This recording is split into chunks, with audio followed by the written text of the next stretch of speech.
Dua orang kawanan pelaku curanmor dan dua orang penadah ini diringkus anggota Satreskrim Polres Tuban, Jawa Timur di lokasi berbeda setelah dilakukan pengembangan penyidikan. Dua orang pelaku curanmor ini masing-masing berinisial MKF 25 tahun, warga Kelurahan Gedung Ombo, Kecamatan Semanding, Tuban, dan MBA 20 tahun, pemuda asal Tasikmadu, Kecamatan Palang, Tuban.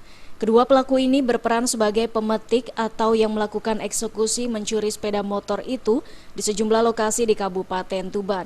Bahkan saat beraksi, kedua pelaku ini juga tak segan-segan melukai korbannya.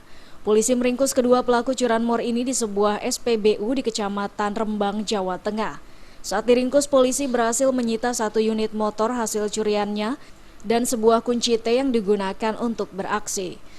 Sementara dua orang penadah yakni berinisial NYS 23 tahun, warga Kelurahan Ronggomulyo, Tuban, dan AA 19 tahun asal desa Banjarjo, Kecamatan Bancar, Tuban, juga berhasil diamankan bersama 8 unit motor gelap yang tidak memiliki kelengkapan surat.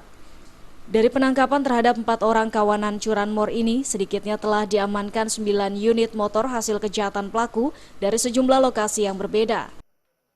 4 orang, ya, 2 orang sebagai pelaku atau pemetik, istilahnya kalau di luar kita sebut sebagai pemetik, kemudian 2 orang lainnya sebagai penadah. Untuk barang bukti sepeda motor kan? Barang bukti sepeda motor ada 9 kendaraan sepeda motor. Nah, ini kita saksikan di sebelah kanan dan sebelah kiri kita ini.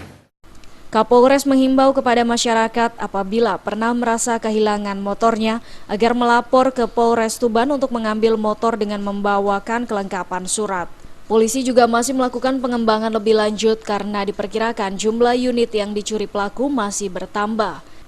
Dengan diancam pasal yang berbeda, keempat orang kawanan curanmor ini terpaksa harus meringkuk di tahanan Polres Tuban.